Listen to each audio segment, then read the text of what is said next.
a technique I like a lot is, as I'm pulling forward, again, most times my opponent realizes that's an unfavorable position for him. They're trying to pull backwards. Now, if I can keep pulling him forward to where his weight is on his front hands, I'm going to continue with the spin. That's my route. That's the goal that I'm trying for.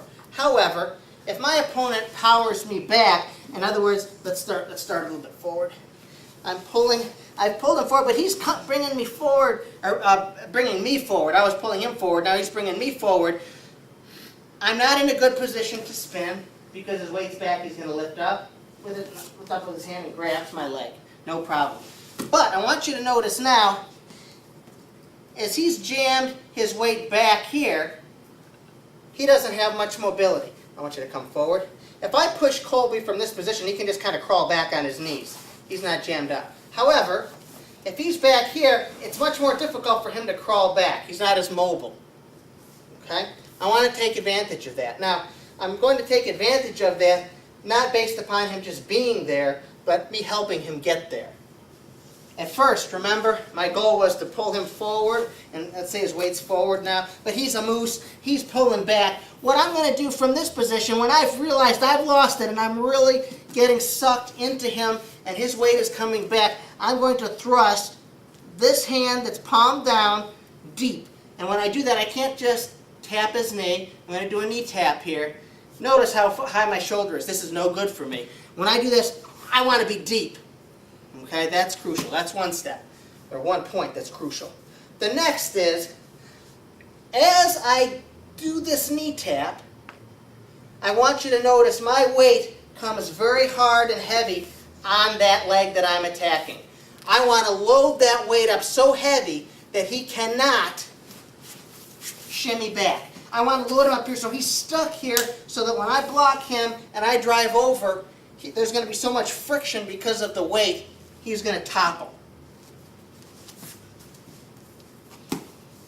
So from here, I'm tugging forward, he pulls me forward, and what I'm going to do is pull this through at his knee, or actually a little bit above his knee here. This is going to come, this one here, this grip is going to come to his tricep from here. I got to throw this through deep. Now, a lot of people, when they do this type of technique, try to go like a gate from here and try to tap the guy over. There's two things I think you need to think about in terms of how you want to approach finishing this type of an attack. And I don't think just going like a gate here is the way to go. The first position I want to be aware of is when my opponent did just what I said a moment ago. He's forcing me into him. In other words, I've tried my best to pull him forward. I can't do that. He's retreating back to get to this much better position so he can hand fight me. What I'm going to do at that point is I'm going to jam the weight, and when I knee tap, the angle of my attack is this way. I'm not trying to knee tap him and bring him out at a 90-degree angle or perpendicular to his body. I'm going to keep weight on his body the whole time. I'm certainly not going to do this. Colby pops out, tap. I'm not going to do anything like that. What I need to do here is, he again is pulling back, and not only is he going to try to hand fight me, he's going to try to get his head out. I'm not going to let him get his head out very easy. I'm going to make him fight like a dog for that. And as I transition, you're going to notice, look, I keep my chin on his head here, and I'm going to load him up. I'm driving over him here, and then I'm going to transition through. I'm going to really load him up as he's pulling his head out. He's only going to pop his head out at the last moment, and at that point, he's already going to be past his center of balance to where he's going to be toppling over. Now, and when I attack Colby on this knee tap, the direction of my attack is going to be at an angle into him. Insofar as he is doing his best from this position, when I'm pulling him forward to come back, I'm going to resist, resist, resist, and then I'm going to try to overrun him. I'm going to jam my shoulder through deep. That's crucial. I can't just try to tap his knee. I've got to get my shoulder in deep. I'm going to pull on his tricep, but my goal is not to pull him forward. My goal is to jam him back. So I'm tugging, and this is a losing battle. And again, if I was really doing this, I'd be off my knees, but just for demonstration purposes here, I'm on my knees. I'm tugging, and if I feel him starting to pull out, boom, I'm going to drive through him. I'm driving through him. My goal is to keep the weight down. If he's going to overpower me, I want to run over him. And again, I can probably go more quickly forward than he can go backwards. And as long as I can jam his weight down on his ankles here, he's probably not going to be able to adjust and kind of crawl back. So this is a position where we're on our knees. I'm tugging Colby forward. He's beating me in this position. He's getting back. I'm going to jam my arm through deep, and I'm going to overrun.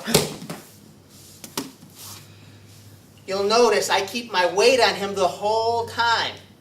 Even when he pops his head out, my weight is still on top of his body. I never, ever try a technique where I'm going to let him go and then reattack. The whole time I have my weight on Colby as I'm transitioning through that movement. And just to practice in here, it's how quick I can get from this position to this position here. This position here, I'm tugging, he's pulling me back. Boom, I want to come in deep, and from here I want to drive through. Sometimes, when I try that type of an attack, my opponent does pull his leg back. In other words, I tried to run over him, but perhaps I didn't get enough weight on him so that he had enough ability to pull that leg back. So once he's done that, there's no way, no matter how deeply I try to get my shoulder through, I can attack this leg. However, this leg is fairly close to me, and so what I'm going to do is I'm going to transition to that. At first, my goal was to try my initial technique, which was to knee tap this side here, which is the side of the arm I have control over, and I couldn't do that because he pulled his leg back. So then what I'm going to do is I'm going to transition to here, transition my knee to here. Notice I have him deep, and I'm going to drive again at an angle. Not 90 degrees. It's going to be at an angle through Colby.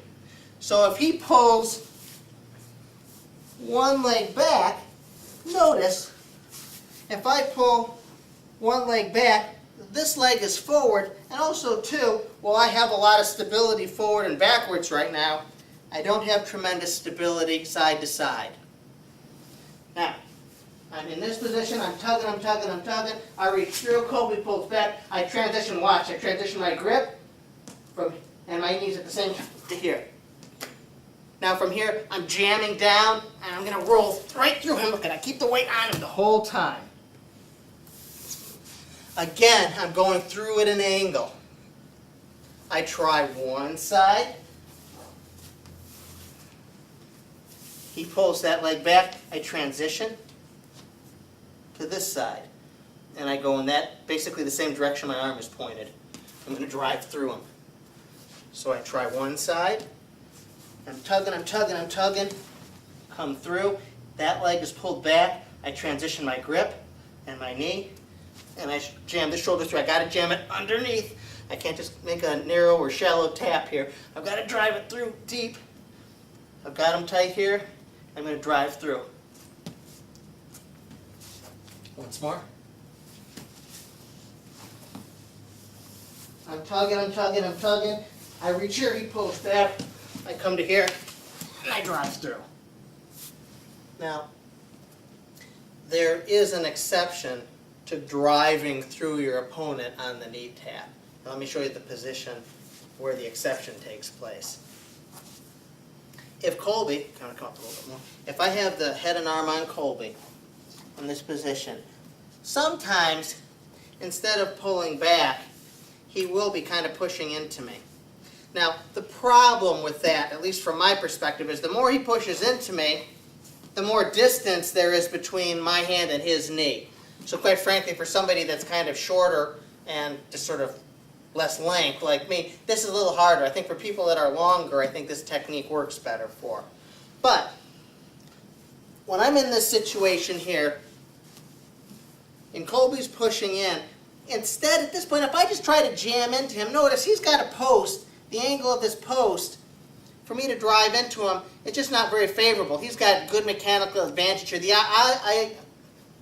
The probability of me being able to squish him back hard on his haunches here is pretty low when he's got that much space between his butt and his ankle there. He's just got a lot of play and a lot of mobility there. So sometimes if he's pushing into me, what I'm going to do is I'm going to take him towards me, and now instead of driving into him, I'm going to stretch him out as I knee tap. You'll notice the direction was very different. Before, I was driving in this way if I was going to the one side, or driving this way if I was going to the other side. Now, I'm driving this way.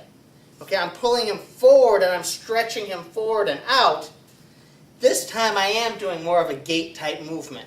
But not just a gate type movement, because if I don't stretch him out, I'm not likely to be successful. I need to stretch him out. So if he's pushing into me here, and I do stretch him out, you'll notice I still keep his head down, but I'm stretching him out here, and I'm going to take him through.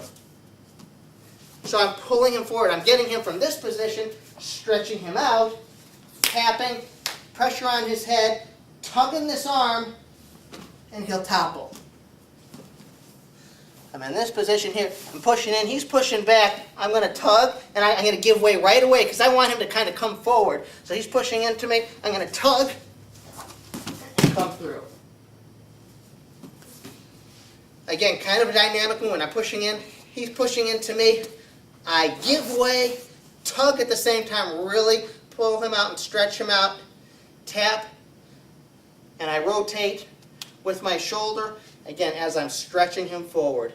So again, the direction in this case is more at a forward angle as opposed to a more rearward angle towards Colby.